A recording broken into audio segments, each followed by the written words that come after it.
What is up, guys? Time to unbox the Masquerade kit that people have been waiting for years.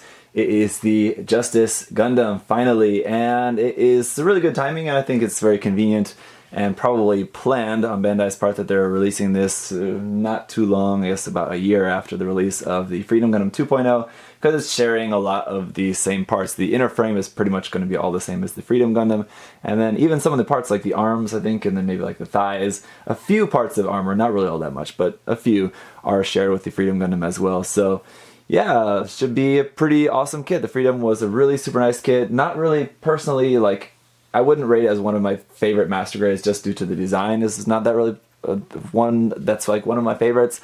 I kind of prefer this one. This one's a much more unique design, and I like that backpack, a really big, huge backpack. Really awesome box art here with this, by the way. You can see actually the Freedom Gundam there in the background. And then just, I really like, one thing that I just like about this box art is this. It was the same thing with the Freedom, is that like, and the Providence as well actually had this, is just all the little light effects. You can see like just between the armor, you can see all these little bits of like blue light like popping out like from like inside there, and then like even inside the vents here you can see like this orange light like coming out through the vents and everything like that. So really fantastic box art for these. Really gonna make this kit stand out if you're like looking at these on the shelf. So yeah, speaking of looking at them on the shelf, or looking at them on the online shelf, anyway, yeah, just gotta say thank you to USA Gundam Store for supplying me with this kit. So yeah, if you guys want to buy this kit and you're living in the United States, buy it from USA Gundam Store, use the coupon code ZakuAurelius10. Save yourself 10%. Why not? There you go, you can get it even cheaper. Speaking of the price for this, the list price, why don't we just jump to that while we're on the subject, is 4,800 yen. You can see it right there.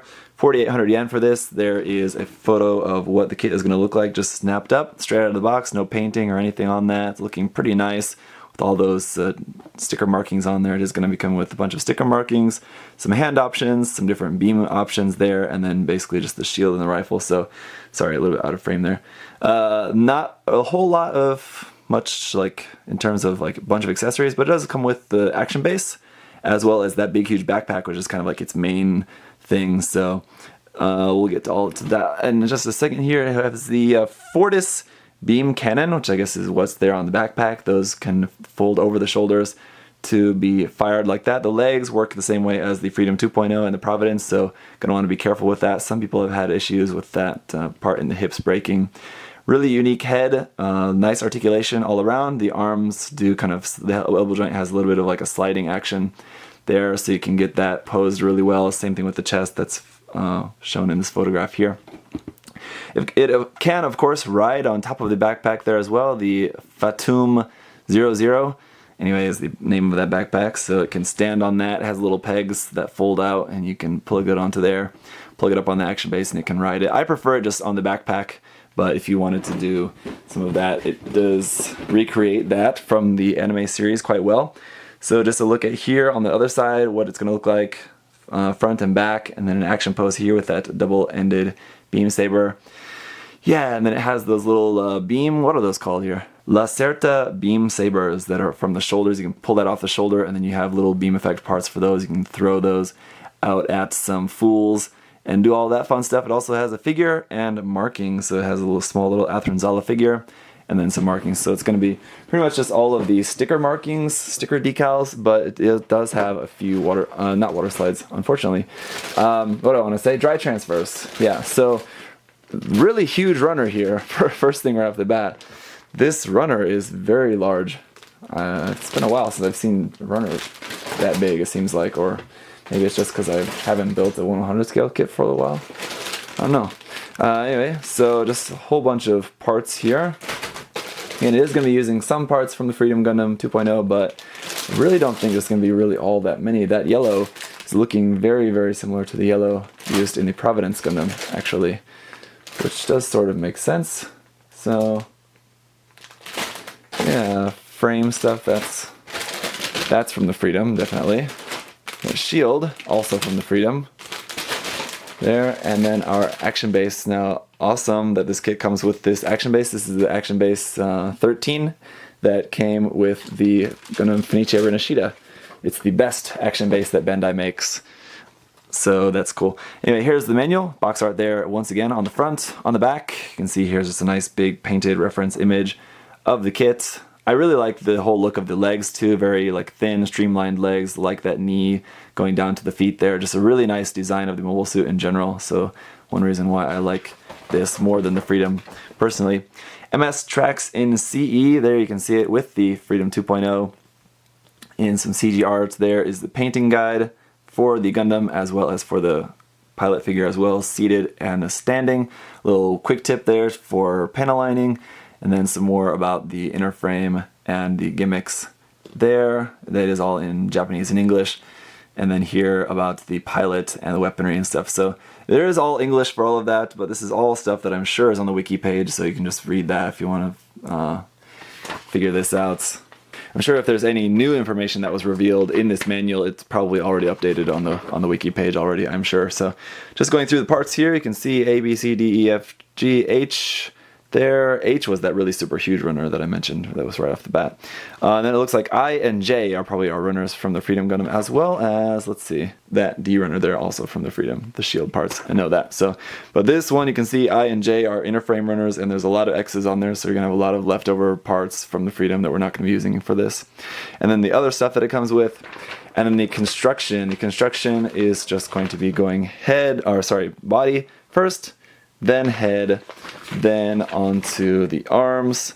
Upper body is done, then onto the waist section, then onto the legs, skipping through the middle page, then onto the backpack. I guess the whole mobile suit is done there, adding on the side skirts at the end. Then backpack, then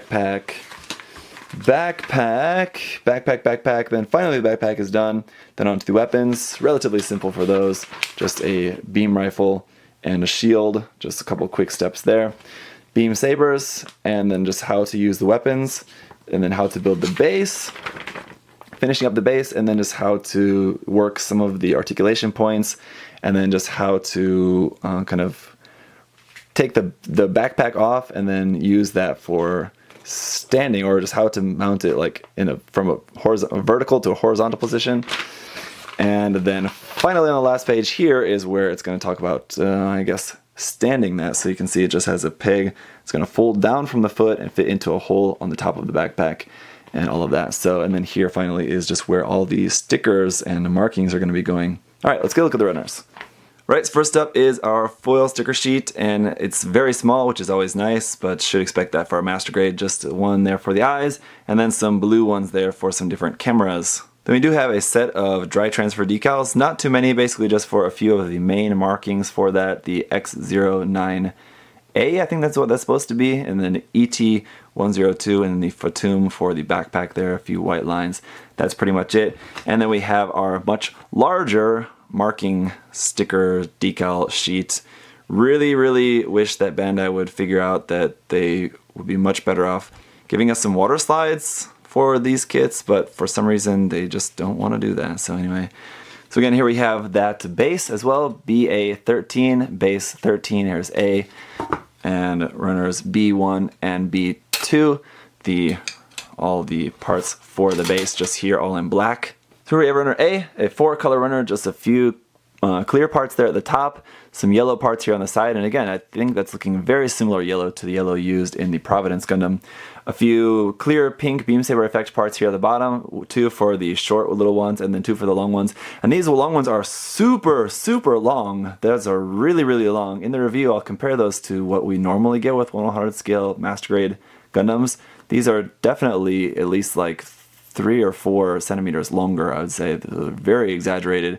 And then just that Justice pink color there for all of those armor parts there for the head. Looks like mostly for the head, skirts, and a few torso pieces on there as well.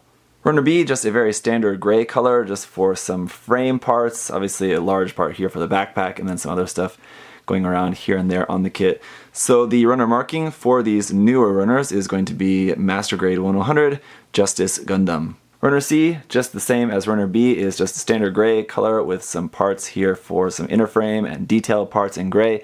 We do have 2 of this C runner. Runner D is not new, as this actually comes from the Freedom Gundam 2.0 kit, so it's just the parts for the shield and the top of the beam rifle. So runner E1 here is going to be our white parts. There's a handful of white parts on this kit, so here they are, and then here's runner E2 for doubles of half of the runner there. Here's also where we have our pilot figures, so here they are standing and seated. There you can see them looking pretty cool. Runner F here is back to that same kind of pink color, and we do have 2 of this runner, so this is going to be mostly parts for the arms and the leg armor parts. Runner G is the only runner in this particular color. This is that kind of dark brownish gray color that gets used, like, for example, for the Gundam Barbatos's frame and other different inner frames, the Hakushiki 2.0 frame and other Gundams. This is the color Bandai often uses for inner frames, but in this kit, this is the only runner that we have in this particular color. And it seems extra glossy as well. I don't know if you guys can, I guess you can see how very shiny, reflective this runner is. So it seems like it does have a little bit more of a gloss to it than other runners. And then runner H is the really huge runner for that more purplish color, which is mostly on the backpack. So that's where you're going to be seeing all of this color coming through. Yeah, it looks pretty nice. And then we have the I runner. This is the same runner that was used for the Freedom 2.0 and the Providence Gundam, just some parts here making up a lot of the inner frame. And then for the rest of the inner frame, we have runner J. So we have 2 of this J runners. This is mostly frame like for the arms and legs. A lot of great detail in there. It's a really nice frame, so I don't mind them reusing that, so long as it does fit the canon as it does. That's canon with 1 N, I should say, as long as it fits the story with them having a almost identical frame. So thank you guys for watching. Thank you again to USA Gundam Store for the kit. Again, guys, do check out their site if you're living in America. Shop at their store. They're awesome. They take good care of me and you and everyone, and that's very much appreciated. I'm definitely looking forward to checking this kit out. I'm definitely looking forward to, I don't have anything against pink, but I'll probably be wanting to paint this in a different color. Just to be honest, that's just my personal opinion about the kit. I really like the design, but just the color is just a little bit boring for me. Despite it being like a really bright pink, but I don't know. I could change my mind once I actually have the kit built up. So let's not jump to any conclusions. Let me get this snapped up, and then I'll see you guys in the review. Have a great day, guys. Thanks so much for watching. If you have questions, comments, leave those down below. See you next time. Hey! Thanks for watching, guys. Remember, if you want to check the kit out for yourself, you can head over to USA Gundam Store. Use that coupon code ZakuAurelius10. Save yourself 10%. Thanks for watching, guys. See you next time. Bye-bye.